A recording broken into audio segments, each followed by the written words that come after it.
안녕하십니까, 닥터덕입니다. 네, 오늘 여러분과 함께 이야기 나누고 싶은 내용은요, 이제 환자들이 보통 병원에 내원하셔서 본인들이 먹는 식단을 좀 갖고 오게끔 하거든요. 보통은 한 1, 2주 정도를 자기가 먹던 식단들을 다 일일이 적어 오게도 하고요. 어떤 경우는 적는 게 좀 불편하거나 정확하게 적기가 힘들 경우에는 이제 사진을 찍어서 제가 이제 받기도 합니다. 그래서 제가 환자 한 명을 제가 케이스로 좀 올려드릴 건데, 이분이 드셨던 식단을 보시면은 일반인들이 볼 때는 아주 완벽한 식단에 가까울 것 같아요. 제가 사진 하나씩 올리면서 한번 보여드릴게요. 보시면은 아마도 찹쌀하고 맵쌀이 섞여져 있는 느낌도 좀 있고요. 색깔이 좀 진한 색깔인 거 보면 콩도 좀 넣어서 약간의 지금 갈색을 띠고 있죠.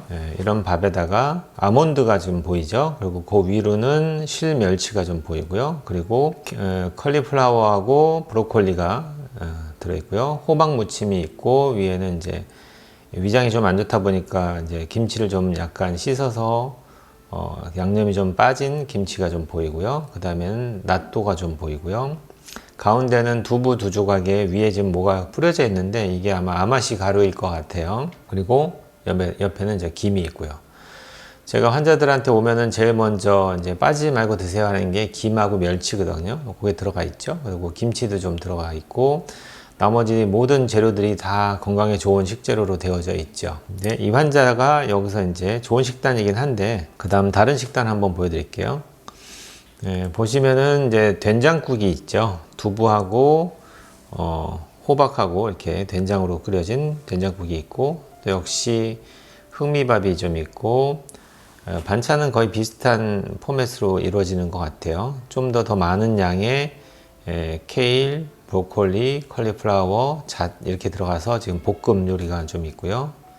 옆에 이거는 버섯 요리 같은 느낌은 좀 드네요. 버섯으로 또 무침했던 요리고요. 다 좋은 식단이죠, 그죠? 그 다음 여기는 미역국에다가 역시 김이 안 빠지고요. 그리고 흑미밥에다가 이제 너트가 있는데, 그 너트 위에다가도 또 가루를 뿌려놨는데, 이게 아마 아마시 가루일 것 같고요. 그리고 또 아몬드가 좀 있고, 그 다음에 김치 역시 있고, 실멸치 있고요. 그러니까 여러분들이 바라볼 때는 이 정도의 식단이면은 완벽한 식단이 아닐까 이렇게 생각하시겠죠. 근데 이분이 이제 주 증상이라는 거는 밥을 먹어도 기운이 안 나는 거예요. 맨날 깔아앉고 힘들고, 정상적으로 이런 건강한 식단을 하시면은 원래 에너지도 잘 만들어지고 우리 몸에 대사가 잘 이루어져야 되는데, 이분 같은 경우에는 대사가 안 일어나니까 에너지 대사도 안 일어나고 몸이 되게 이제 밥을 먹어도 기운이 안 나는 거죠.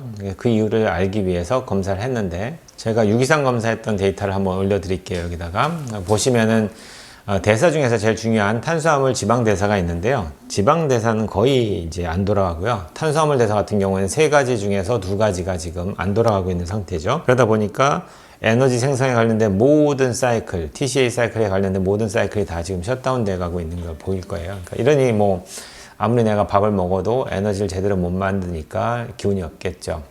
이렇게 그럼 대사가 안 돌아가는 이유가 뭐 어떤 것이 있느냐? 되게 많아요. 그냥 단순하게만 생각할 수 있는 게 아니라, 여기 보이듯이 비타민 B군이 부족해서도 대사가 안 돌아갈 수 있고요. 그리고 대사를 돌아가게 하는 곳을 막아버리는 중금속의 오염도 가능하고요. 비타민 B군 대사라는 개념으로 부족하다는 개념이 장하고도 관련돼 가지고, 장누수가 있을 때는 장관 내에서 비타민 B군 합성이 저해되기 때문에, 그로 인해서 흡수가 안 되다 보니까 생기는 비타민 B군의 저하 때문에 에너지 대사가 안 돌아갈 수도 있겠죠. 이게 진행되면 이제 좀 더 심해지면 신경 전달 물질 장애까지도 오게 됩니다. 아미노산 대사하고 관련돼 가지고요. 그래서 이렇게 모든 대사가 안 돌아가시는 분들한테는 뭐 제일 일단 기본적으로 하는 치료라는 거는 대사에 관련된 여러 가지 코팩터들을 넣어주는 걸 먼저 해봅니다. 이게 넣어줬을 때 잘 돌아가시고 있는지를 보는 거고요. 잘 넣어줬는데도 불구하고 잘 안 돌아갈 때는, 그때는 이제 이런 원료가 부족한다는 것보다는 얘가 돌아가는 거를 억제하는 다른 어떤 인자들이 있는지를 찾는 거죠. 그게 대표적으로 이제 중금속입니다. 중금속에 노출되어 있을 때는 이런 대사들을 다 막아버리는 역할을 하거든요.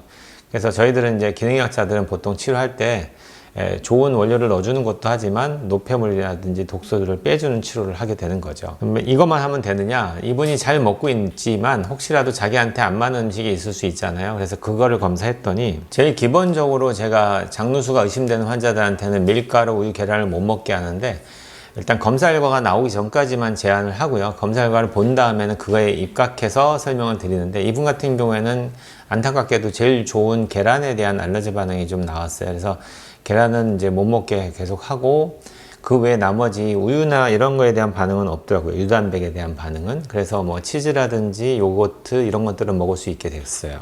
그 다음에 이제 야채 종류 중에서 토마토 같은 경우에는 되게 좋은 식재료고 건강한 식재료인데 이분한테는 안 맞게 나오더라고요. 그 다음에는 이제 우리가 많이 사용하는 이제 동양인들의 요리 식재료 중에서 양념으로 들어가는 마늘 있죠. 이게 생각보다 장노수 있는 환자들 중에서는 반응하는 경우가 있어서 집에서 요리할 때는 가능하면 마늘을 빼고 요리하라고 교육하게 됩니다. 그 다음 과일 중에서는 이분이 키위가 안 맞았고요. 근데 다 크게 뭐 잘 드시던 음식들이 아닌데 딱 한 가지가 걸려요.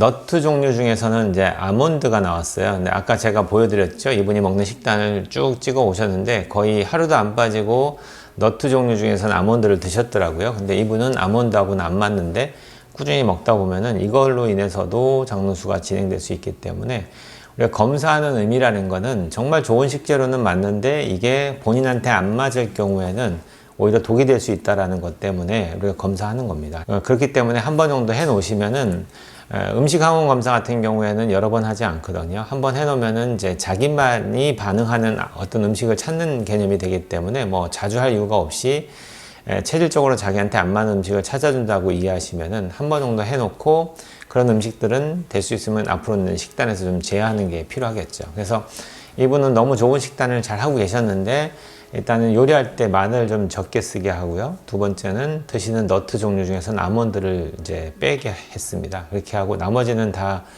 잘 드시는 식단에 해당이 되고요. 여기서 저라면은 탄수화물 위주의 식단이 너무 지금 잘 보시면은 두부를 제외하고는 거의 다 탄수화물이잖아요. 그래서 탄수화물 좀 줄이는 의미에서 밥의 양을 오히려 더 줄이고 지방산 대사가 안 돌아가는 거는 제가 잘 돌려주면 되는 거니까 거기다가 단백질 지방을 좀 더 넣으시라고 제가 조언을 드렸어요.